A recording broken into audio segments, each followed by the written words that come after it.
ஏக இறைவன் அல்லாஹ்வின் நல்லடியார்களே, நம் அனைவருக்கும் அந்த ஏக இறைவனுடைய அருள் உண்டாவதாக. இந்த அருள் வேணும்னா இறைவனுடைய எந்த அளவுக்கு நம்ம நெருக்கத்தை கொண்டு போறோமோ அந்த அளவுக்கு அல்லாஹ் சுப்ஹானஹு வ தஆலா ஏக இறைவன் தன்னுடைய அருளை நம் மீது கொடுப்பேன் என்று கடமையாக்கிறேன் என்று சொல்றான். அப்ப இந்த அளவுக்கு நமக்கு இந்த வேதங்கள் எல்லாம் தூதர்கள் எல்லாம் ஒன்னே மெய்ப்பித்து வர்றார்கள். எல்லா தூதர்களும் எல்லா வேதங்களும் சொல்வது ஒண்ணுதான். அந்தந்த காலகட்டத்துக்கு என்னென்ன தேவையோ அவைகளை மக்களுக்கு சொல்லப்பட்டது. இப்போ முகமது நபியை பார்த்துட்டு இருக்கோம். முகமது நபி யாரு? இந்த முகம்மது யார்? Who is the prophet Muhammad? இந்த முகமது நபி யாருங்கும் போது நாம ரிவர்ஸ்லேருந்து வரோம். 48வது அத்தியாயம் 29 பக்கத்துல வந்தோம். 47:2 முகமது ஸல்லல்லாஹு அவங்க பேரில் உள்ள அத்தியாயத்தை பார்த்தோம். அடுத்தது 33 40 பார்த்தோம். இப்ப 3ல 144வது அத்தியாயம். 3வது அத்தியாயத்துல 144வது வசனத்தை நம்ம பார்க்க போறோம். இதுல அல்லாஹ் இன்னும் கண்டிஷன் பண்றான். அதாவது ஒவ்வொரு எவிடன்ஸும் அல்லாஹ் கொடுக்கும் போது முகமது நபி யாரு, முகமது நபி பின்பற்றவர் யாரு, அதனால என்ன நன்மை, இவ்வளவு சொல்லிட்டு வர்றது இந்த முகம்மதை அல்லாஹ் சுப்ஹானஹு வ தஆலா கன்ஃபார்ம் பண்றான். ஏன் கன்ஃபார்ம் பண்றான்னா ஒவ்வொரு இறை தூதரையும் கன்ஃபார்ம் பண்றான். அப்ப இந்த முகமது நபியை கன்ஃபார்ம் பண்றான். ஒவ்வொரு இறை தூதர் கொடுத்த வேதத்தை கன்ஃபார்ம் பண்றான். அந்த வேதத்தில் உள்ள வரிகளுடைய வசனங்களை அவர்கள் நமக்கு சொல்லி காட்டி நடந்து காட்டினார் என்பதை கன்ஃபார்ம் பண்றான். அப்ப எந்த அளவுக்கு இறைவன் இந்த மக்கள்கிட்ட ஒவ்வொரு செய்தியை சொல்றாங்க போது அதே இறைவன் சொல்றான், நீ கண்ணை மூடிக்கிட்டு இந்த வேதத்துல விழுந்துடாத, என்ன கண்ணை மூடி நம்பிடாத, நல்ல தீர்க்க தரிசனமா படிச்சு ஆய்வு சொல்லி என்னை ஏத்துக்கிறான். இது யார் சொல்றாங்க? அஃபலா எத்தபுல் குரான், இந்த குரானை சிந்திக்க வேண்டாமா, உன் இதயத்தில் பூட்டா போட்டு இருக்குதுங்கிறான். அப்ப இதை சிந்திச்சு படிச்சு ஏத்துக்க அப்படிங்கிறான். அப்ப சிந்திச்சு படிக்கும் போது சுலபமான மெத்தட்ல இருக்குது, ரொம்ப கஷ்டமான மெத்தட்ல இருக்குது இல்ல. ஒரு கஷ்டத்துக்கு ஒரு சொல்ல பாருங்க, திருக்குறள் இருக்குது. அந்த திருக்குறள்ல ஒவ்வொரு வரியும் தமிழ்ல இருக்குது, ஆனா அர்த்தம் தெரியாது. அதுக்கு ஒரு மொழிபெயர்ப்பு வேணும். குரான் அப்படி இல்லை. இறைவன் சொல்றான் எச்சர்னல் குரான், இந்த குரானை நான் லேசாக்கி வச்சேன், சுலபமாகி வச்சேன், படிப்பதற்கு லேசு எழுதுங்கிறான். எப்படி சொல்றான்? அரபு மொழிதான். அதை டைரக்டா தமிழாக்கம் பண்ணலாம், டைரக்டா இங்கிலீஷ் பண்ணலாம், டைரக்டா ஜெர்மன் பிரான்ஸ் எந்த மொழியில பண்ணலாம், ஈஸியா புரிஞ்சிடும் அப்படிங்கிறான். இப்போ 33வது அத்தியாயத்துல 3வது அத்தியாயத்துல 144வது வருஷத்துல முகம்மது நபி யாருங்கிறத சொல்றான் பாருங்க. வமா முகம்மது இல்லா ரசூலு, வமா முகம்மதும், இந்த வமாங்கிறது அழுத்தம் திருத்தமா இல்லைங்கிறதுக்கு ரொம்ப ஸ்ட்ராங்கா சொல்லும். முகம்மது, அந்த முகம்மதுங்கிற நபர், அந்த முகம்மது என்பவர் என்னால் அறிமுகப்படுத்த தூதர் அப்படிங்கிற சொல்லும் போது முகம்மது, இந்த முகம்மதுங்கிறவர் இல்லா ரசூலன், இல்லா ரசூல், அவர் என்னால அறிமுகப்படுத்திய இறை தூதர் என்பதை நம்பு, அவர் ரசூல் இல்லாம வேற ஆள் இல்லை அப்படிங்கிறான். அப்ப வமா முகம்மது இல்லா ரசூல், அவர் ஒரு இறை தூதர் சொல்லிட்டு கதை ஹலக்த மின் கப்லிக்க ருசூலுங்கிறான். அதாவது அவருக்கு முன்னாடி நபிகள் நாயகம் ஸல்லல்லாஹு அலைஹி வஸல்லத்துக்கு முன்னாடி யார் இருந்தாங்க?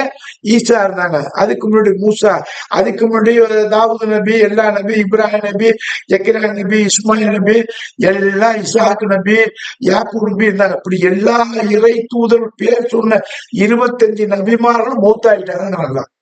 25 நபிமார்களும் இறைவனுடைய தூதர் முகமது நபி, லாஸ்ட் முகமது நபி, இந்த முகமது நபிக்கு முன்னாடி உள்ள எல்லா நபிமார்களும் மூத்தாயிட்டாங்க. எல்லா இறை தூதரும் மூத்தாயிட்டாங்க. இறைவன் சொல்ற இவருக்கு முன்னாடி உள்ளவர் எல்லாரும் இறக்கப்பட்டவர்கள் மூத்தாயிட்டாங்க, கொல்லப்பட்டுட்டாங்க.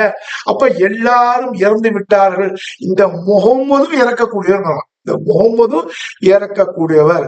அப்ப இந்த முகம்மதும் இறக்கக்கூடியவர்ங்கிறது எதை வச்சு ஊர்ஜிதம் பண்றனா, இவர்களுக்கு முன்னாடி உள்ள எல்லா இறை தூதர்களும் இறந்துட்டாங்க. அப்ப இவர்களும் இறக்கக்கூடியவர். அங்க இறக்கக்கூடியவர் யாருன்னா எல்லாரும் மாதிரி இறை தூதர். அப்போ மாக்கான முகமது இல்லாத சூழு அவர் முகமது நபி அல்லாஹ்வுடைய தூதரா, அவருக்கு மூத்து உண்டு, இறப்பு உண்டு அப்படின்னு சொல்லிட்டு ஒவ்வொரு இறை தூதர்கள் கொடுத்த வேதங்களுக்கு பத்தியுமே அந்த வேதங்கள் உயிரோட இருக்குது. அப்ப இறை தூதர்கள் எல்லாம் வந்து உயிரோட இருந்தவங்க உபதேசம் பண்ணி இறந்து விட்டார்கள். அவர்கள் உபதேசம் பண்ண அந்த வார்த்தை, அல்லாஹ்வுடைய வார்த்தை உயிரோடு இருக்குது.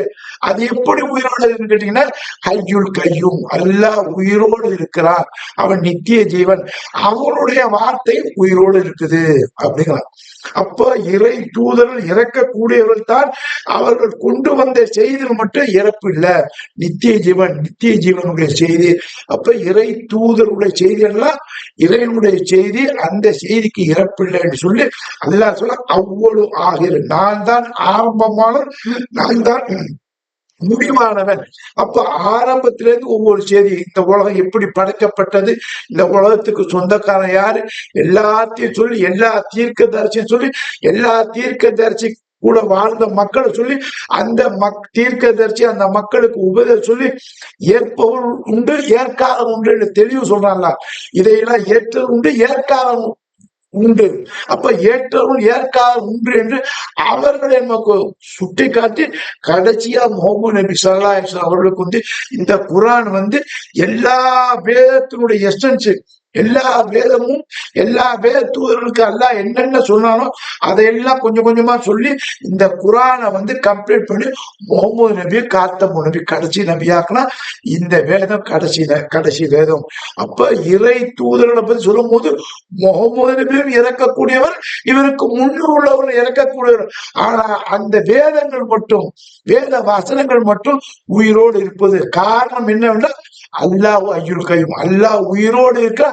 ஆகவே அந்த வேதங்களும் உயிரோடு இருக்குது. இன்னைக்கு குர்ஆன் வந்து உயிரோடு இருக்குது. அப்ப இந்த குர்ஆன் எப்படி உயிரோடு இருக்குன்னா, அல்லாஹ்வுடைய வேர்ட்ஸ் ஆஃப் அல்லாஹ், என்னுடைய வார்த்தை, இதை நானே இறக்கேன், நானே பாதுகாப்பேங்கிற. என்னைக்கு இது அழியும் அப்படின்னா, இந்த ஒட்டுமொத்த உலகம் அழியும் போது தான் இது தனிச்சு நிற்கும். அப்ப அல்லாஹ்வுடைய வார்த்தை அப்படியே தனிச்சு நிற்கும். இதற்கு அழிவு இல்லை என்று அல்லாஹ் சுப்ஹானஹு வ தஆலா தன்னுடைய கேரக்டரை அப்படியே சொல்லுகிறார். ஒவ்வொரு நபிமார்கள் சொல்லும் போது இந்த முகமது நபி யாருன்னு கேட்கிறீங்களே, அவரு எல்லா நபிமார்களை போன்று நபிமார்கள் அப்படின்னு சொல்றாங்க. அப்ப எல்லா நபிமார்கள் நாம ஏற்றுக்கொள்ள வேண்டும், எல்லா வேதங்களையும் ஏற்றுக்கொள்ள வேண்டும். அப்படி எல்லா வேதங்களையும் எல்லா தூதர்களையும் ஏற்றுக்கொண்டால் நீங்க அல்லாஹ்வுடைய அடியான், முஸ்லிம், சம்மாக்குள் முஸ்லிம், உங்களுக்கு முஸ்லிம் என்று நான் பெயர் வைத்தேன் என்று முஹம்மது நபியை பிடிச்சி, ஆரம்ப நபியை பிடிச்சி, முஹம்மது நபி கொடுக்கப்பட்ட லாஸ்ட் டெஸ்டமெண்ட் குர்ஆனை பிடிச்சி முதல் வசனம், முதல்ல இறக்கப்பட்ட வேதத்தை சேர்த்து ஜாயின் பண்ணி அப்படி வச்சு ஒரு பில்டிங் மாதிரி அப்படியே அல்லாஹ் சுப்ஹானஹு வ தஆலா டைட் பண்ணி கொடுத்துட்டான்.